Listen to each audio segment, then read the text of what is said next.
Story number 2 का part number 2। बिस्मिल्लाहिर्रहमानिर्रहीम।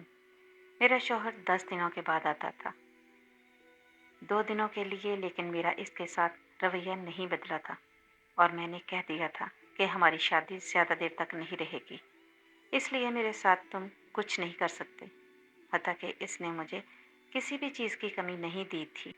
हर महीने 15,000 रुपया देता और जूते, कपड़े, मेकअप तक का सामान खुद लेकर आता।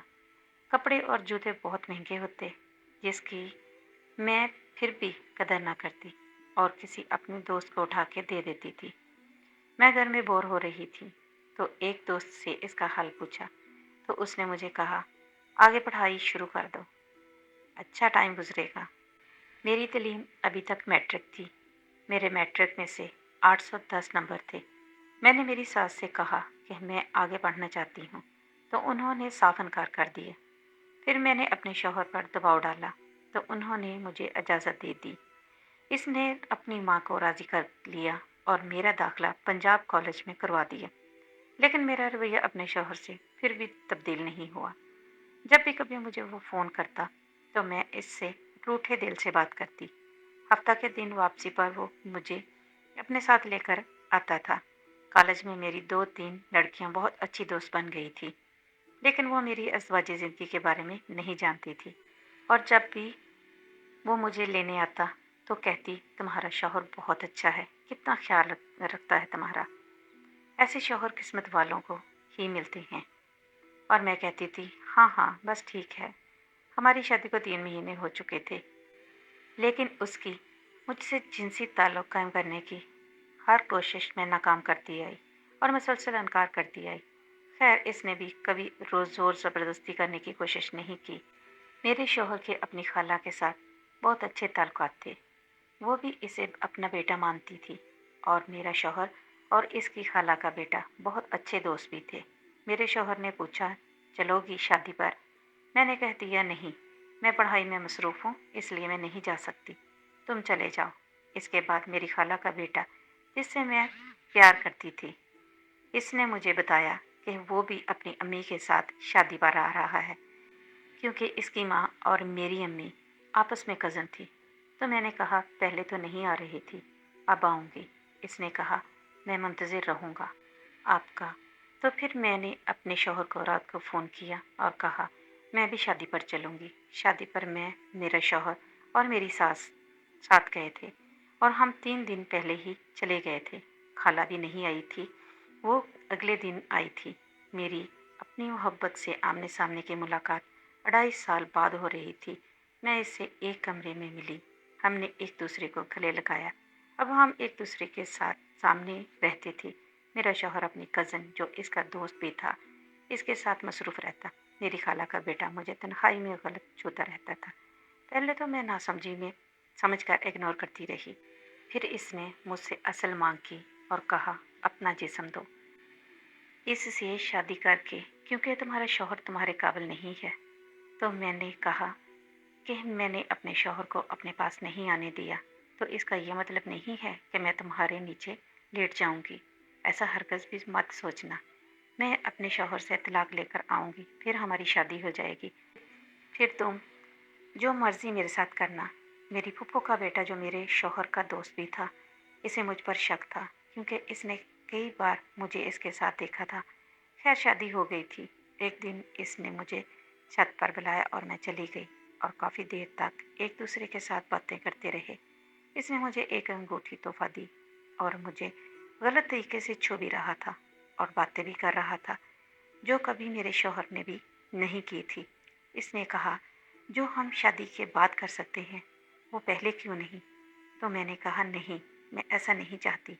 तो वो मुझे ज़बरदस्ती वसुकनार करने लगा, जिसकी मैंने मज़ाहमत भी की और मैंने इसे रोकने की कोशिश भी की, और वो बाज नहीं आया। कुछ देर तक तो मैं मज़ाहमत करती ही खुद को इससे दूर करने की कोशिश करती रही, लेकिन फिर मैंने खुद को इसके सुपुर्द कर दिया। अभी कोई 1-2 मिनट ही गुजरे थे कि मेरा शौहर वहाँ आ गया, लेकिन हम नंगे नहीं थे। इसने मुझे इसके साथ देख लिया। मेरा कज़न मुसलसल मुझे तंग भी कर रहा था और साथ ब्लैकमेलिंग भी पर भी उतर आया था। और लगातार जिस्म की मांग कर रहा था। मैं तंग आ चुकी थी। अब तो मुझे अपने आप से नफरत होने लगी थी कि मैंने ऐसे इंसान से मोहब्बत की जिसे सिर्फ मेरे जिस्म की ज़रूरत है, और दूसरी तरफ मेरा शौहर जिसे एक बार मना करने पर इसने मुझे आज तक छुआ तक नहीं। मेरे शौहर के साथ मेरी नफरत कब मोहब्बत में बदल गई, ये मुझे अब पता चल रहा था। कुछ दिनों बाद मेरे कज़न ने मुझसे 50,000 रुपये की मांग की और कहा, मुझे 50,000 दो, मैंने बाइक लेनी है। और मैंने जब देने से इनकार कर दिया तो धमकियों पर उतर आया, और तुम मुझे नहीं जानती, मैं तुम्हारी ज़िंदगी तबाह कर दूंगा अगर तुमने मुझे पैसे ना दिए। तो मैंने कहा, मुझे शर्म आती है, मैंने तुम जैसे इंसान से मोहब्बत की। तुमने अभी मेरा प्यार देखा है, नफरत नहीं देखी। तुम सोच भी नहीं सकते कि तुम्हारे साथ मैं क्या कर सकती हूँ। खैर, मेरी दुखती रग इसके हाथ में थी। मैं इसे ज़्यादा कुछ और कह भी नहीं सकती थी। मैंने कहा, पैसे अभी मेरे पास नहीं है, मुझे 5 दिन का वक्त दो, मैं तुम्हें पैसे दे दूंगा। इसने कहा, 5 दिन का मतलब 5 दिन नहीं तो छठे दिन मैं तुम्हारे बाप को सब कुछ बता दूंगा।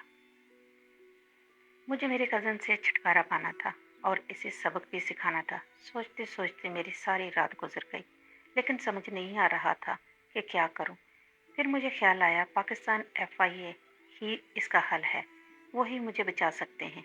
मैंने FIA साइबर क्राइम वालों से रब्ता किया और सब कुछ बता दिया, और शर्त रखी कि मेरा मुकम्मल पर्दा रखा जाए, ताकि ये भी ना बताया जाए कि दरख्वास्त मैंने दायर की है। उन्होंने मुझे ऑफिस में बुलाया। मैंने कहा, मैं ऑफिस नहीं आ सकती। हमारी मुलाकात मुल्तान में हुई। वहाँ 2 ऑफिसर्स थे जिनसे मैं मिलने गई। अफसर बहुत अच्छे और ईमानदार थे। मैंने इनके सामने फ़ोन पर अपने कज़न से बात की और सारी बीमा सबूत इन ऑफिसर्स के सामने हवाले कर दी। उन्होंने मुझे यकीन दहानी करवा दी कि 2 दिन तक पकड़ा जाएगा। मैंने ऑफिसर्स से कहा कि वो सारे सबूत मुझे दे देना, और जब पकड़ा जाए तो इससे मेरी एक आखिरी बार बात ज़रूर करवा देना। उन्होंने कहा, ठीक है, करवा दी जाएगी, मगर सबूत कुछ अरसे बाद दिए जाएंगे। मैं फिर घर वापस लौट आई। 3 दिन के बाद मेरा कज़न उन्होंने गिरफ्तार कर लिया। उन ऑफिसर्स ने अपने वादे के मुताबिक मेरी इससे बात भी करवाई, और मैंने कहा कि मैंने तो तुमसे सच्चा प्यार किया था, तुम्हारी खातिर मैं अपने शौहर से लड़ती रही। इसने कहा, यह तुमने अच्छा नहीं किया, मैं सब कुछ तुम्हारे बाप को बताऊंगा। मैंने कहा, अब तुम्हारे पास कोई सबूत नहीं, अब तुम उन्हें बताओगे तो उल्टा मैं तुम पर इल्ज़ाम लगाऊंगी। अब की बार मेरी फैमिली मुझे नहीं, तुझे नहीं छोड़ेगी। अब कुछ अरसे के लिए सड़ते रहो जेल में, तब तक अपने शौहर को अपना चुकी होंगी। इसने कहा कि मैं कुछ नहीं भूलूंगा, मेरा बाहर आने का इंतज़ार करना। इसके बाद ऑफिसर्स ने कहा, आप बेफिक्र हो जाओ, हम बहुत अच्छे से खिदमत करेंगे इसकी। और मैंने कहा, बस मारना नहीं, उसे कुछ अरसे के लिए जेल में ही रखो। मैंने खुद को बदनामी से बचाने और अपनी हिफाजत के लिए अपनी ही मोहब्बत को गिरफ्तार करवा दिया। जहाँ पर आप ये बात याद रखें, जब सारी मुश्किलात दरवाजे पर दस्तक देते हैं ना, तो सारे अकीदे और वादे खिड़कियों के रास्ते भाग जाते हैं। इंसान अपने आप को बचाने के लिए कुछ भी कर सकता है, फिर चाहे सामने वाला जितना ही अजीज क्यों ना हो, जैसा कि मैंने किया। बताइएगा ज़रूर, मैंने इससे पकड़वा कर अच्छा किया या बुरा, क्योंकि मेरे पास इसके सिवा कोई और हल नहीं था। अब मुझे जो डर था वो ख़त्म हुआ, और मेरे कज़न का साल तक मेरे जहन से निकल गया। अब मुझे पछतावा हुआ था, वो जो मैंने अपने शौहर के साथ किया, बहुत बुरा किया। जब कभी रात को तन्हा बैठकर अपना माजी याद करती तो रोना आ जाता था। मैं सोचती थी कि क्या कसूर था मेरे शौहर का, जो मैंने इसके साथ इतना जुल्म किया। बस यही कसूर था इसका कि उसने मुझसे मोहब्बत प्यार किया और मेरी हर ज़रूरत पूरी की। मेरे बाप के बाद मेरे शौहर ने मेरी हर तरह से हिफाजत की, और मैंने क्या किया उसके साथ। मैं सोचती हूँ, अगर इसकी जगह कोई और मर्द होता तो मेरी नादानियों और कोताहियों को नज़रअंदाज ना करता और मेरे घर वालों को बता देता। इसने तो आज तक मेरे बाप को भी नहीं बताया कुछ भी। मैंने अपने शौहर के साथ जो किया, मैं इस पर बहुत पछता रही थी और याद करके रो रही थी। मेरे शौहर ने मुझे तलाक देने का इरादा कर लिया था। वो कहता था, मैं जब भी आऊँगा तुम्हें तलाक दे दूँगा। अब मैंने तुम्हें नहीं रखना, अब मैं तुम्हें आज़ाद कर दूँगा। अब किसी भी मुश्किल से लड़ने का मेरे पास हौसला नहीं रहा। मैं हार चुकी हूँ। अपनी ज़िंदगी से मैं अपना प्यार तो पहले ही गँवा चुकी थी। अब आखिरी उम्मीद मेरा शौहर ही है। अब वो उम्मीद भी दम तोड़ गई है। अब मेरे शौहर ने मुझे तलाक दे दी तो मेरी ज़िंदगी तबाह हो जाएगी। अब मेरे पास कोई और रास्ता नहीं था सिवाय अपनी जान लेने के। खुद को इस बदनामी तलाक से बचा लूँ और परेशानियों से खुद को आज़ाद कर लूँ, क्योंकि हमारा माशरा एक तलाक याफ्ता औरत को कबूल नहीं करता।